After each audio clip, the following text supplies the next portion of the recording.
No Further Information, a podcast about cops and probate law. This episode focuses on cops, although I would kind of be interested in that other thing. A couple of things before we get into it today. How are you guys liking the show? If you leave YouTube comments and podcast player reviews, it helps out the popularity of the show. Of course, most people just text me, "Hey, less of the host, more of the guest. When's my episode going to be on? Have you picked up the kids from school yet? It's 11 p.m. That last one is probably not show-related. Overall, I'm hearing from you guys and gals that you're enjoying it, and I'm glad. I'm really enjoying doing it for you and connecting with my friends, former coworkers, and good cops. I've never mentioned the music on the podcast before. Of course, each officer's intro is laid over a short Metallica song. It's a clip from the song Through the Never. It's a badass song. Can I just talk about Metallica for a minute? Talk about a roller coaster. They were awesome, then they kind of sucked, then the cycle repeated like 4 times, and now they rock again. Kind of like a cold sore. You're like, yeah, it's probably herpes, then it goes away and you don't think about it. But winter rolls around and you're like, wait, is it herpes? Or is this weather related? It's because I shaved wrong and cut my lip, right? Is there herpes on my razor? I'm not too sure how this is all related to Metallica. Anyway, the rest of the music, like the main intro theme, the outro, and the interstitials, are all from license-free audio libraries. Some listeners have said they don't like the transition music. What do you think? Keep it, or just let the episode flow naturally? Shorter interstitials? I just think the right music kind of tells a story. You know, it winds up to a story, or crescendos from the end of a good story. Imagine watching Titanic without that Celine Dion song. Just 3 hours of Leonardo DiCaprio being really cold and Kate Winslet's boobies. Actually, I kind of get what they're saying now. So when the podcast is uploaded to YouTube, the artists and their songs are supposed to be detected, and music credits are supposed to be automatically listed below the video. But I don't think that always happens, so I'm going to get better about giving song credits in the descriptions. The artists deserve credit, even if they have been making soap commercial jingles for the last 2 years. Wait, do soap commercials have jingles?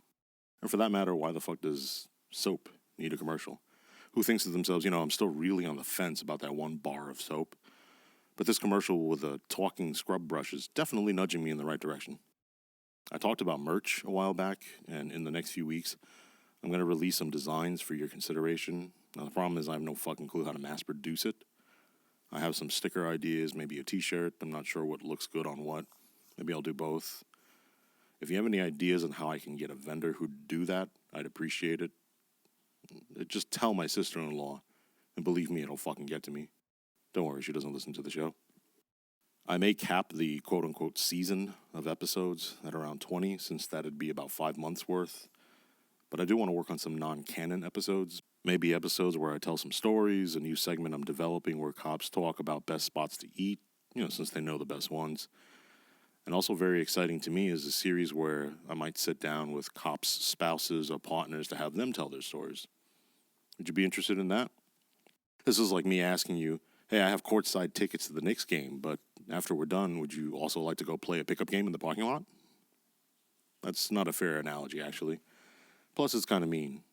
No one wants to see the Knicks except Knicks fans. But I do think sitting down with the folks who are side by side with our offices and their homes would bring a very interesting perspective. Let me know if that's a stupid idea. I'll probably just do it anyway. Lastly, I wanted to thank you all for subscribing, sharing, telling your cop buddies, and your feedback. It really means the world to me. I had someone tell me the other day that he put his entire shift onto the show. That is pretty fucking cool. Hopefully they're listening to this now. Hey, turn this off. Go back to work. Oh, wait, no, better yet. Play this podcast for the AP during transport. Let me talk to him. You happy now? Is this what you wanted? Officer told you to listen, but no, you just had to run. Look at you, all cuffed up. Wait, does this count as custodial interrogation? Shit, hopefully you've Mirandized the guy. Oh, if it's a DWI, can I do the statutory warning? That should be my next video idea. I'll record a version of me reading the statutory warning, but all shitty. You'll be asked to provide a specimen of your breath and or blood. And you better give it, because if you don't, we're going to get a warrant and stick you with the biggest fucking goddamn needle you've ever seen in your life. Hopefully you've paused the show by now and the AP's no longer listening. But seriously, thanks to everyone for your support. Now on to our guest. This is a dear friend of mine who's grown so much in the time I've known him. In fact, I was so interested in his perspective that his appearance will actually be a two-parter. You're going to hear from Bob, a former big city cop who's now a big fish in a small pond. More accurately, he's a big baby-faced fish whose voice still cracks, like he's 12, in a small and very white pond. Sorry, it's Texas. There's a shit ton of white people. I've watched this kid develop from a snot-nosed, pimple-faced little shit to an amazing police veteran and a devoted father and husband.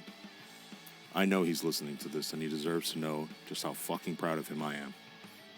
Especially since no one else tells him. Because he sucks. Get ready for part 1 of Officer Bob, the kid who knows a lot about everything. He even brought a list of topics to the interview. Nerd.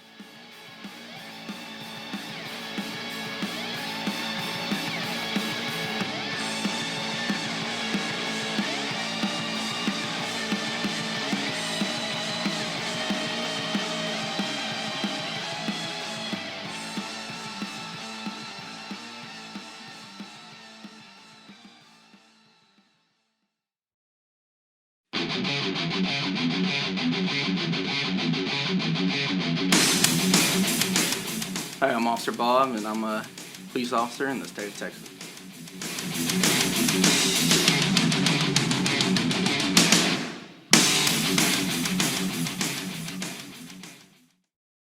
Cases like this affect us. Can you tell us a little bit about that story? I know it's a real fresh case, so we don't want to fuck with anybody's privacy. Yeah, I'll talk about it without going into too much detail. So actually, it started about a year ago. We got a disturbance call on one of our residential neighborhoods, and came out. The girl ran to a neighbor's house, covered in blood. We get there, very, very preliminary. Ask her a couple questions. You know, what happened? Where's this guy at? Still in my house. Me and another officer go in. We clear the house. We find him. Find him laying in his bed, hiding under cover, covered in blood. Of course, we do the police thing. We assist him out of the bed, hook him up. His actual, which is one of the more kind of showing his mental state, is that his excuse for why he was covered in blood, mind you, his girlfriend is across the street, the shit beaten out of her, was that they were having sex and she was on her period. I mean, this guy's covered head to toe in blood. Just in his boxers, just whip him out. Turns out that he had beat her for quite a bit of time. Every time she fell down, he'd stand her up, beat her again. Threw her into a table corner right to the forehead. Had a hole in her forehead. To get away from him, she actually locked herself in the bathroom and then rammed her body through the glass window into the backyard and ran around the side gate. Exactly. So she's covered in blood. She's covered in blood. Yep. Are there kids in the house? Not at the time, no. So, you know, he obviously gets his EPO. I put, impeding breath on him. A couple months later, it expires. She bails him out, brings him back. This continues. Sometimes assaults weren't as bad. They continue. At one point, the child was involved, and he ended up getting her hooked on meth. They're going, back and forth about something. He takes the kid, runs out at the backyard. Not his kid. Not his kid, no. So she calls. She's worried about it. Show up. We end up arresting him again for, unlawful restraint for the child. He goes to jail.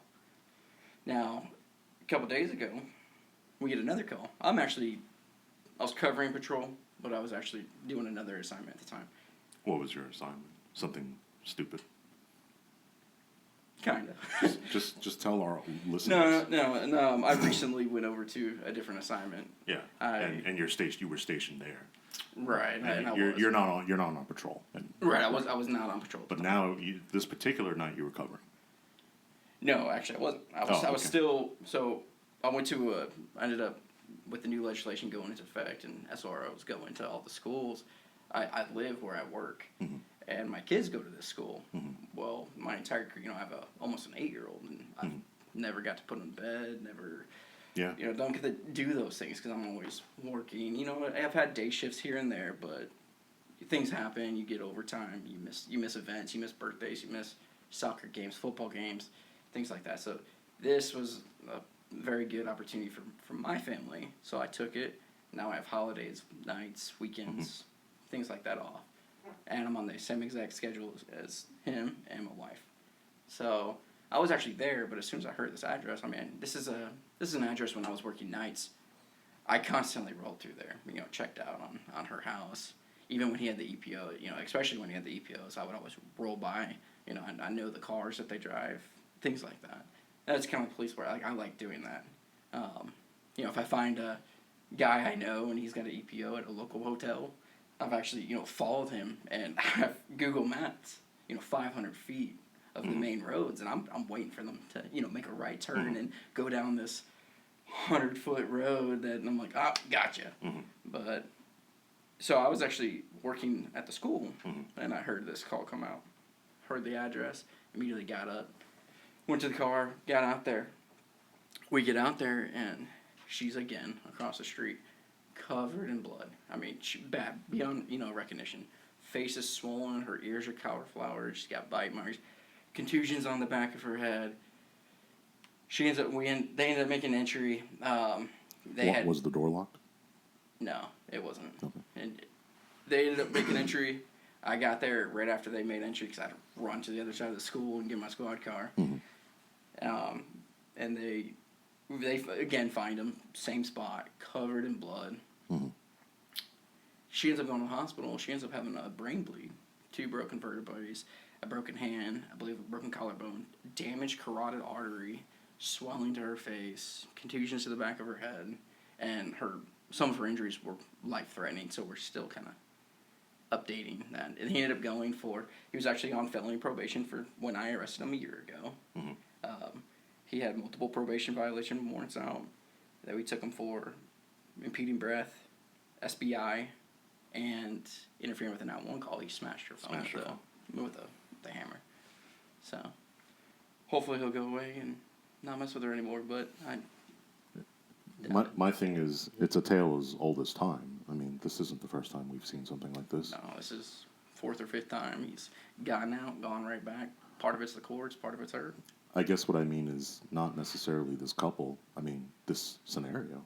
I mean, how many DVs have you've gone? I mean, the people in this room that we've gone to. Right. And it's the same over and over. You recognize the address. You recognize the.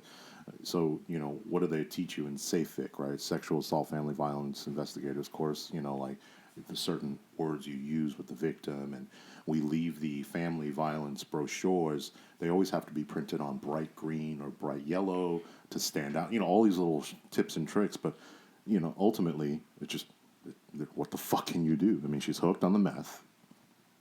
She loves him. And when you interview the AP, I mean, if you even need to. It's never his fault. It's her fault. Defamation of character. She does this to herself. All that kind of stuff. But who's the one standing there watching this guy covered in fucking blood and then just seeing her condition? And so I wanted to, when real cops hear this story, they're all going to know what we're talking about. But I wanted to hit on something interesting, which is you didn't need to respond. Did you? No, technically no. They had enough elements, right? Fair to say? Right. Could have handled it. It wasn't like a DP. Absolutely could have handled it. You are at a different assignment. You hear it because you're monitoring your radio. I'm going to go ahead and submit that other officers in your similar assignment may not even have the radios on. Yeah. So you're monitoring. I wouldn't disagree with that coming from fresh out of patrol. You're monitoring your radio, and you run across the campus to get in your car and respond without giving me the PC bullshit answer. Why? What makes? I want to get in your head. What makes somebody do that? You didn't have to do that. Right. You're assigned to it. Why? What do you get out of it? I'm going to be a dick now. What the fuck do you get out of it? Well, I personally don't get anything out of it. So why do it? Well, honestly, I want to make sure that, she's okay. I want to try to do my part in making sure that this doesn't happen again by writing a good supplement or helping with the PC affidavit or whatever it is. I want to make sure, to me, family violence is very dangerous. No one's gonna, a lot of times we, as cops, we go to calls and we're there to settle an argument, right? Shit didn't happen. It is what it is. She's calling saying this, knowing we're gonna have to make an arrest. But in cases like this, she needs our help. She's gonna refuse it, but she needs it. She doesn't, she's not gonna admit that she needs it, and I would like to be that person to help her. And I think that's kind of why everybody gets in there. You have a servant heart. You get in there because you wanna help people who can't help people. Not everybody does it for that. And what I'm trying to hit on, and I'm trying to pull it out of you, and it's, she's not going to take your help. The likelihood of this happening again but you're still going to be there. Right. So what I used to tell my students and other cops is, those movies where it's like a dystopian future and society has crumbled, and there's always that scene, right, where they're like, oh my God, and they call 911, right, and it's like, doo, doo, doo, doo. It's a busy signal, or thanks for calling. Your emergency is important to us. Like, anytime the police are not there for us, that's how we know, like, oh my God, something is wrong. So when you talk about constantly rolling through the neighborhoods, fucking Google mapping the guy, getting out your sextant, that thing that you fucking stare through to fucking map the fucking degrees and stuff. When you do that, that's the society we depend on. That's being a fucking cop. Not turning your fucking radio off, working your cushy 10-hour gig at the schools, and then going home to, jerk off into a soda can. And so that's what I'm trying to hit on, right? Like, we do it not because it's, really nothing's going to change. You weren't there to prevent the assault. You can't make her heal. You can't heal her. Yeah. But you're there. And you know that name. And you know the report. And you know the AP. And we're always going to be there, no matter what. Do you carry any of that with you? Do you brush it off? Is it just another job to you? Is it just another call? I mean, how much of that? You said servant heart. Admittedly, I'm not. I'm just a piece of shit, who makes fun of people and yells into a mic. But, I mean, does that still mean something to you? It does.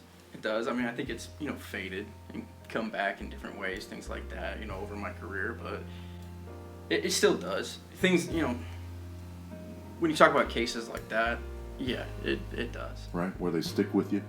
Yeah. We owe a duty to these people. Right. And not everyone takes that duty similarly.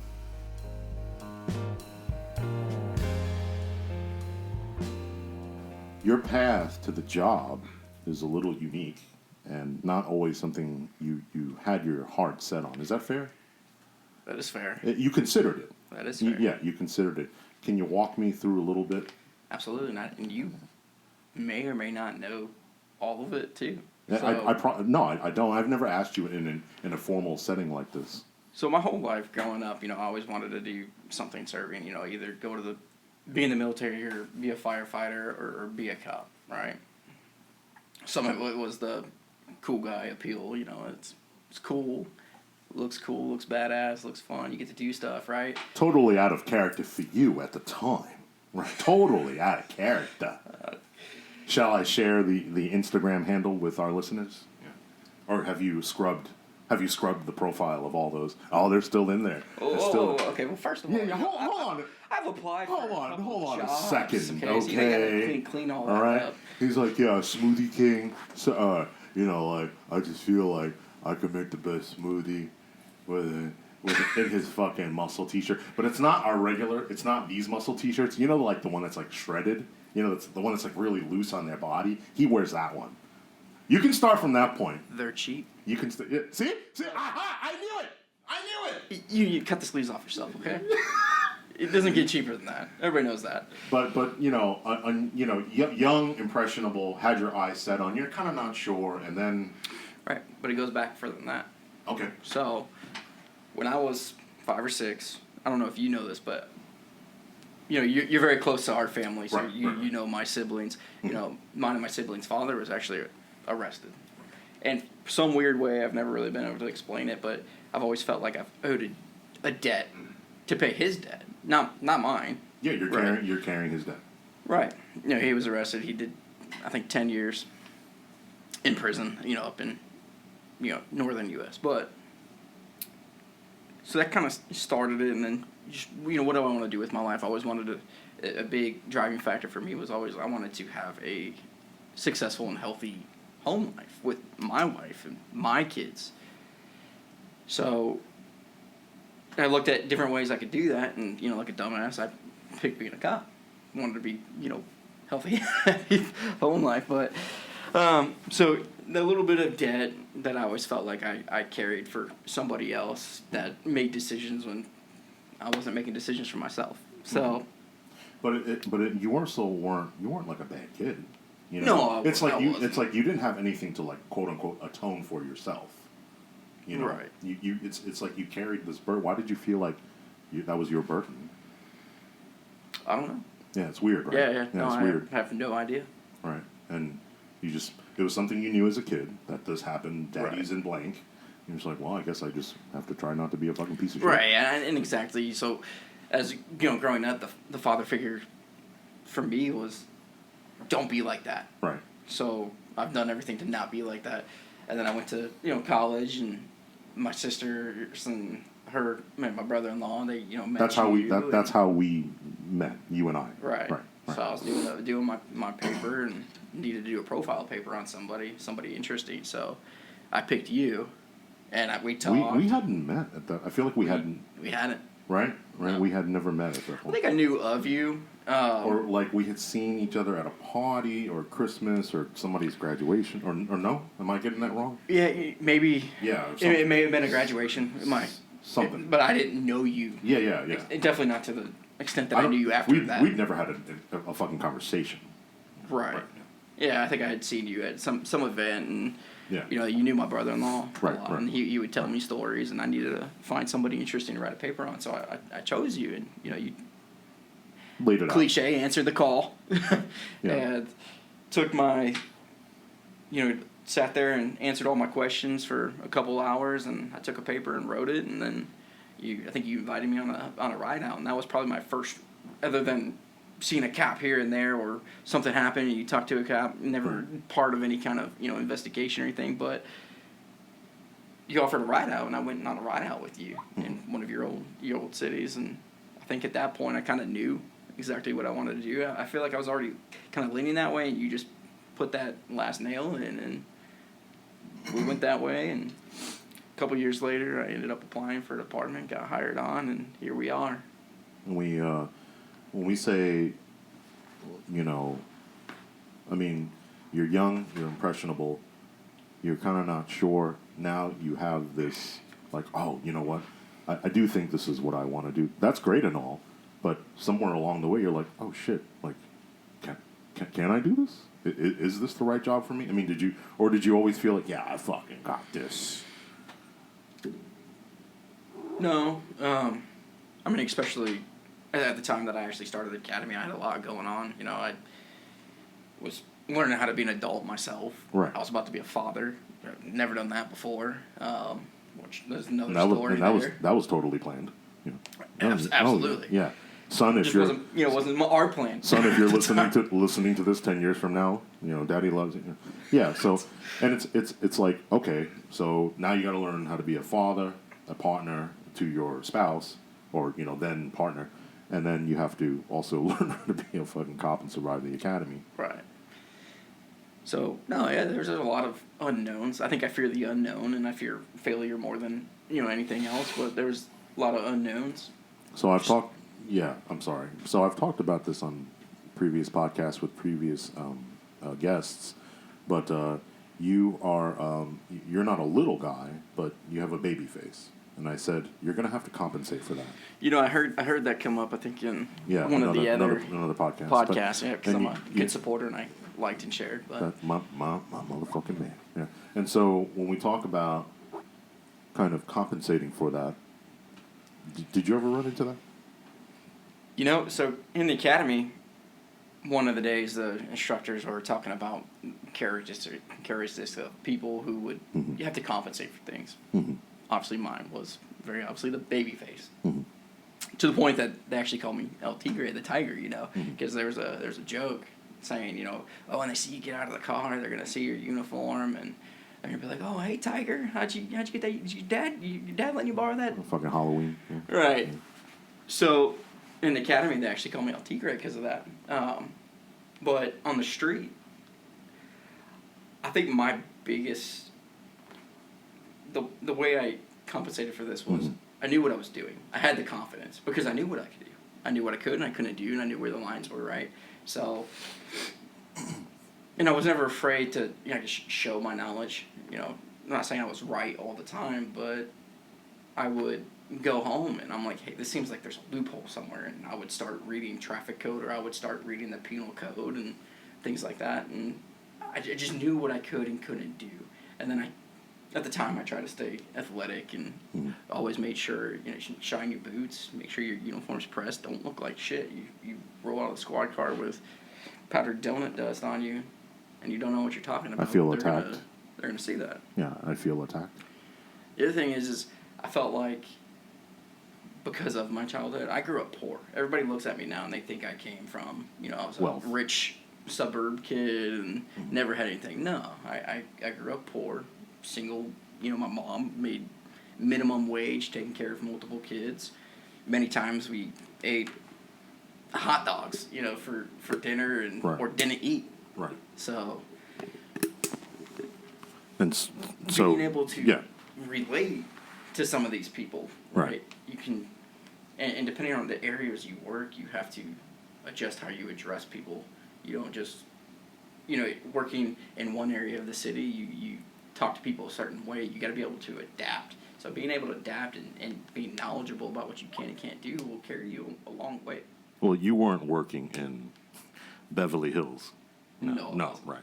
And so here you have, so let's run down the checklist where we're at right now. Fresh out the academy, all this pressure, young white kid, baby face, in the hood, and you have to compensate. And I that's what I was trying to bring out of you, and I'm glad you talked about it, because from the moment you got on the job, I got that from you. Our late night phone calls, and it wasn't that I'm not trying to paint myself as like some great mentor. I'm just saying, like, the few phone calls that we had, I always got this sense from you, like, Bob, I don't think that's right, but I looked it up and I researched, and I think he was saying this and that, but I just don't feel like, and I'm like, well, I think you're right, Bob, and so then it's like, he said something to me one day, our guest said something to me one day on the phone, and I was like, okay, he's going to be okay. You always have that moment, right, when someone's like, oh, fucking no, if this fucking guy gonna, and he goes, I think about it all the time, that an arrest, we're depriving them of their most basic civil liberties. I had another guest who said the same thing, who got it. Right. Can you expound on that a little bit and why that hit? So, you told me one day, before I ever even hit the street, you were like, just remember, just because you can arrest somebody doesn't mean that it's the right thing to do, right? Yeah, just because you can, you can't. Doesn't mean you should. Right. And another thing you said is, whenever I was riding out with you one day, you were talking about the different levels of your license, your basic, intermediate, advanced, master's, peace officer, and you were talking about a filter and how this knowledge kind of just filters through, and the higher up you get, the more knowledgeable you are. So just having that knowledge, and if you don't understand something, don't lie to these people, because they're going to call you on it. They're going to call you on it, and now you're backtracking, and that just starts to snowball. So know your stuff before you get there. If I was going to a call and I was like, man, I don't know what this is, you're gonna look it up. Right. And I was working for a department where we had a lot of reps and a lot of different stuff, from first page to last page of the penal code and arrest. We used it all. Right. And that's good, right? Having that call for service, because some smaller departments don't have as many calls for service. Right. And I've worked for both, and I feel like I can, I know the difference between the two. But no, just being knowledgeable is, if you don't know what you're doing, you need to figure it out. And so here we have the moral of the story, right, gentlemen, which is you compensated. You were competent, knowledgeable, but you cared. You didn't abuse your discretion. You were well balanced. And so it's kind of, if you look at it like I feel like you look like a gamer to me. I don't know why. I just feel, doesn't even look like a gamer, right? As a matter of fact, when we put on the headsets, he was like, "Yeah, we got Call of Duty." Yeah, so I'm getting the gamer, like a lot of like Mountain Dew Code Red. You know what I'm saying? Like, you know. But anyway, so like when you start a character, right? You know how you can adjust statistics and, you know, speed, agility, whatever, right? But I feel like if you're low on, not for you, but if you're low on speed, then you're going to increase in accuracy, or whatever, what have you. And I feel like you did that. I feel like you said, okay, what could I be better at, and then just continue to get better and better. And I don't know, like, where does that come from? Because you're just a young, dumb punk kid, you know. You've always kind of checked yourself, right? You've always kind of humble. If you know, is the sense that I get for you. Humility. Where do you learn that humility? Where do you learn that self-discipline? Again, just, you know, growing up, going through the struggles that we went through, it wasn't always easy, and you know, through hard times, you learn that.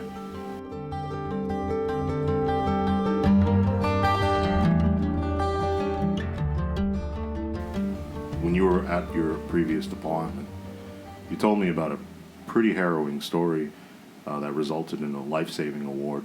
Can you tell our listeners about that story? So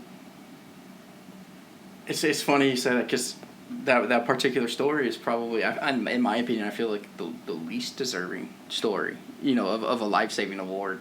I feel like, you know, there's a lot of other things that I actually did to deserve a life-saving award, and this particular one was, are you talking about the jumper? Mm-hmm. Yeah.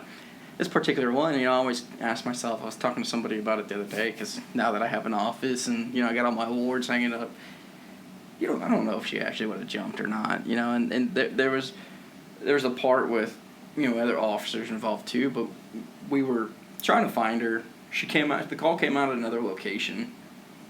Fortunately for me, I ended up taking one of the exit ramps because the other officers got over there first, and that she wasn't there. Right. So I circle back and taking off an exit ramp and over, and I see a little green dress like floating in the wind between the rails, and this girl, she is facing out away from the bridge, and she's got her hands back like this, and she's holding it, and she's crying, and, you know, I'm thinking she's gonna jump. Are you first on scene? I was first on scene. Were you solo? At the time, yeah. Yeah, I was. And just probably midnight or something like that. And it's crazy for the non-police out there or cops who've never been in this situation.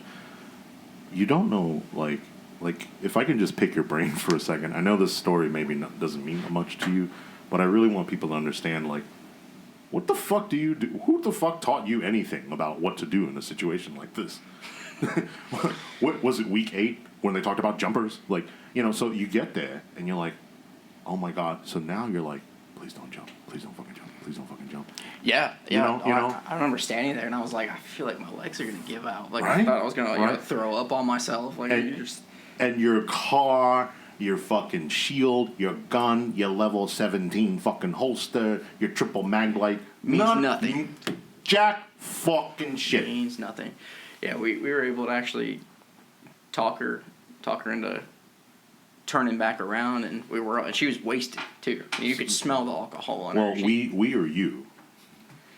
So there's a couple officers there. We all took our turns. I'm starting talking to her, and, you know, I think the 3 of us ended up talking to her, and then she ended up actually listening to us. And I remember what actually hit was that her I don't know if I told you this part or not, but her father. She mentioned something about her father being an officer for that same department, and hey, would you want your dad to see you like this? And that got her to turn around, and now everybody's freaking out because, you know, I'm freaking out in my head. Who said that? Who said that line? It was not me. Okay. So That's how you know he's not lying. Right. No, it was not me. No, it was a more experienced officer. And then he picked her up like this, like he cradled her head in his arm, and he brushed the hair behind her ear. And he's like, everything's gonna be okay. No. So she's wasted. She's turning around. She's about to come back. We're hoping she's about to come back over. But now our fear is that she's gonna fall because she's drunk. Oh, sure. So as soon as she starts to make the move to where, okay, she's kind of giving in, we all grab her and we throw her in cuffs. I ended up taking her up to, the hospital, one of the hospitals, and getting her some mental health evaluations. And yeah, we ended up getting a life-saving award for that. But that was one of those ones where I was like, for this one? Really? Are you serious? And I get from your perspective, it is all relative. Right. Because I didn't get a fucking award for the other ones. But I don't feel like you should diminish what you did. Right. And I don't think we do. I think she would have either jumped or fallen. Yeah, and it was high. I would say at least 80 to 100 feet. Yeah, no, I mean, she would have died, or then when she fell, she would have been hit by a car. Right. Right, because it's an overpass. Right. And so, I don't know, like we parse out like the good that we did, right? We're like, that wasn't a big deal, humility and like, you saved the fucking person's life. And if that were your sister or your mother or your daughter, aren't you glad that Officer Bob was there that night and his coworkers? We don't talk about that enough, right? We're like, oh yeah. I mean, look, 15 years I did the same thing. It's not a big deal. And I'm not saying like I was Billy Badass and saved a bunch of people. I'm just saying we diminish our efforts. We get the bar, like they would put on our fucking over our nameplate when we go to funerals, right? And then when we finally get in office, we put the fucking certificate, Initially, we kept it at home, and we put it up like over like the fireplace. Or like, no, on the wall, on the staircase going upstairs. That's where we put it. To piggyback on that, I remember, at the Cops Award banquet. Right. And, I'm younger than some of the other guys that were out there. And sure. There was 4 of us that got it. I remember talking to one of them. I was like, or a couple weeks later, I was like, oh, yeah, where'd you put your placard, right? And I got it, by the fireplace. I'm proud of it. Oh, yeah. He's like, oh, yeah. There's nothing else around it. Like, it's just on a blank wall. Here's a candle, like a Yankee candle. That smells like ginger snaps, and then his award over the mantle. Right.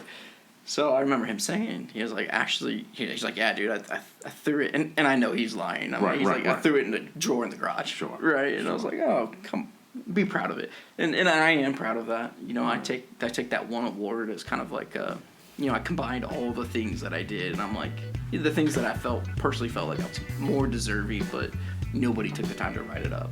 And that's another thing as far as if you are a supervisor or you are command staff and you want to be a leader, when your guys deserve recognition, give them recognition. Nobody's going to ask for it, but everybody likes it. You want them to work hard. Next time they do something cool, write them up. I guarantee you're going to get at least a couple weeks out of them. I mean, and it's going to snowball. But yeah, I got that up in my office now. And just to kind of wrap up this particular story, I want to say that, and again, I'm not kissing your ass or anything, but I want to say that if you do nothing else, this is why you sign up for the job, right? You save your life. Save people.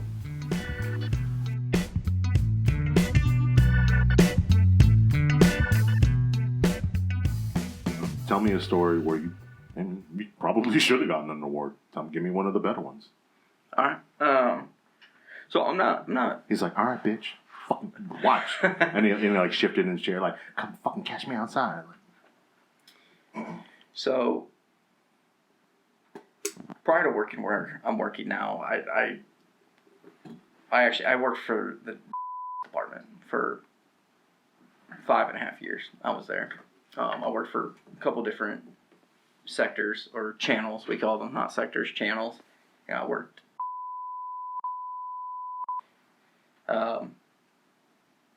Towards the beginning, after you get off of field training, there you go to Little T, which you're not on training. Nobody's grading you, but you're gonna ride with a more senior officer. It might be somebody who came out of the academy 2 classes before you, or it could be a guy that's been there for 10 years.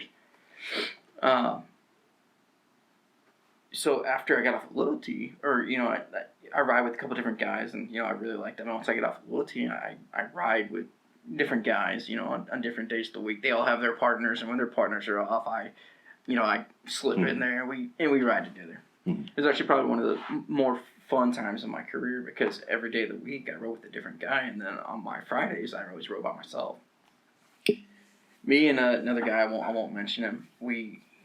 An active shooter call comes out up in area. I remember we were somewhere off of QT over there, off of and I think kind of by the over there. And we go code up there. Everybody's going up there because now we got multiple calls. We got an active shooter going on, and we got a shooting. They all end up being the same thing. Mm-hmm. We go to the apartment that's on the shooting, and we get there, and there's running through this complex. You're going down the sidewalks, and it looks like someone's pouring a bucket of blood over their shoulder as they're running. Right, mm-hmm. Just a bucket of paint, just pouring and pouring and pouring. So we get into this apartment in the little foyer area, all 6 tiles, that are right there. It's super slippery. We're all slipping.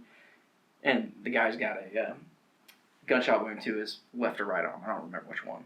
And we ended up putting a tourniquet on it. Well, there was so much chaos, so much going on. The fire department wouldn't come to us, right? We're up on the 2nd floor. There's a fence. You go off the breezeway. There's a fence, and then on the other side of the fence, they're such heroes. Fire engine. Everyone, last one of them. They would not come up there, which ended up sparking a lot of tension during that particular call. Heroes. Let's pause for a minute and thank our brave firefighters who wait until the scene is secure, and then even then we'll give it a 15 Mississippi. All right, let's continue. So we get this tourniquet on him, and we're like, this guy needs to get in the back of an ambulance now. I mean, I'm telling you, you're coming through at least an average apartment building length. There's just blood everywhere. Mm-hmm. So, we ended up picking him up. I grabbed him underneath his arms. His back's on my chest. My partner ends up grabbing him on the feet. We carry him out of the apartment, down the flight of stairs, out the back side of the apartment, because the front is a metal gate. We can't get through there. So we end up carrying him all the way around to the vehicle gates, mm-hmm. and we put him on the stretcher ourselves. After mm-hmm. carrying him, we probably carried him 100 yards all the way around. Mm-hmm. He's covered in blood. We're covered in blood. I remember getting to the hospital. We fall into the hospital to check his status, and I remember pulling my magazines out of the pouches, and there's pools of blood inside my magazines. Like, my whole uniform was just covered in blood. Mm-hmm. And I always thought that we would get something out of that, because I remember, a supervisor being on scene and telling us great job, and, the story kind of went around, but nothing ever came out of that. So when I see my life-saving award, I kind of think of moments like that, and there's a couple other moments that I have where I feel like, maybe I don't feel like I deserve it for this one, but over my career, I feel like there's enough to deserve it. The award that you won for that particular event, not necessarily emblematic or award-worthy, but it's a proxy for all the good that you have done. Right.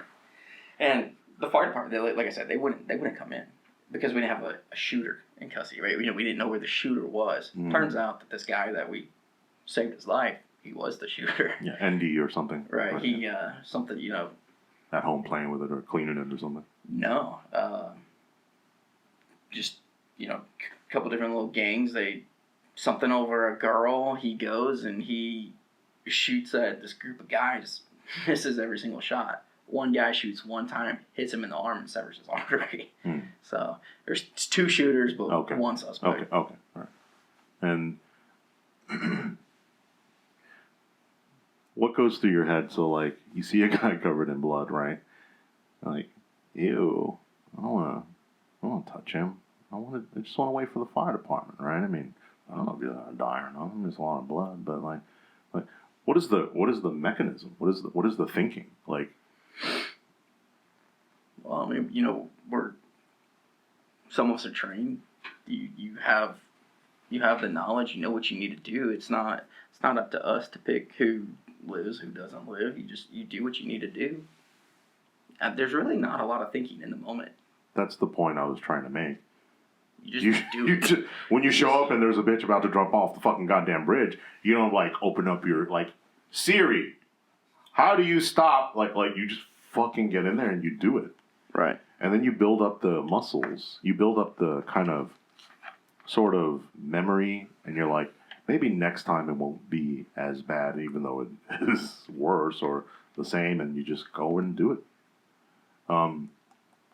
Do you think that, you come home and you're covered in blood, or you go back to the station and you're covered in blood, and do you ever think about that? Do you ever think like, ew, gross, or I might have a disease, or what the fuck did I just see, and how do you cope with that, and then stare at your kids in the face?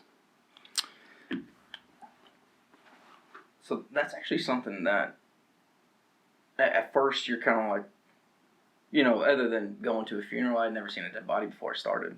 I think day 2, guy flying down on a motorcycle with cocaine in his pocket, T-bones a SUV, turning, and I think he ran the red light, and he ends up killing himself.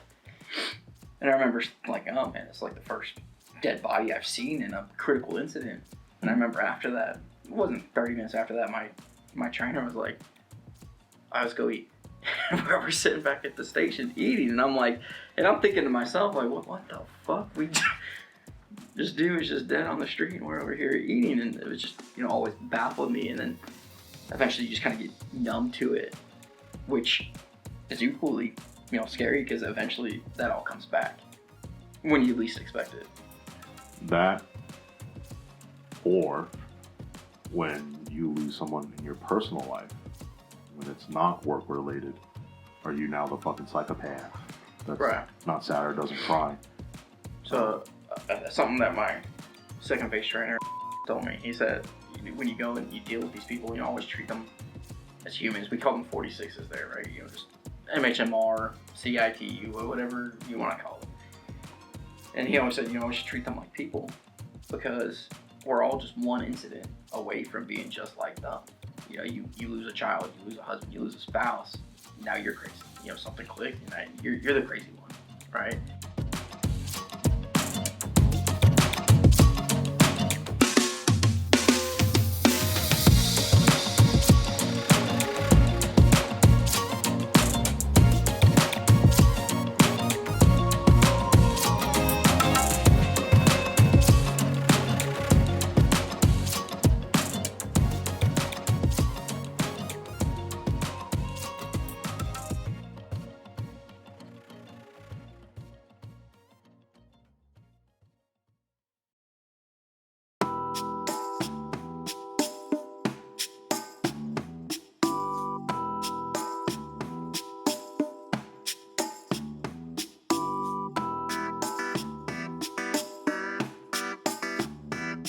Thanks so much for listening, subscribing, and sharing. Please rate and review the show, and follow us on all platforms. You can hear us on Apple Podcasts, Spotify, and YouTube. Our website is nfipodcast.com, YouTube at NFI Podcast, and please reach out to us at podcast@nfipodcast.com. New episodes released weekly or whenever I feel like it. Help us spread the show, tell us what you think, and put a buddy on. I'll see you out there. Stay safe, and remember, do your job.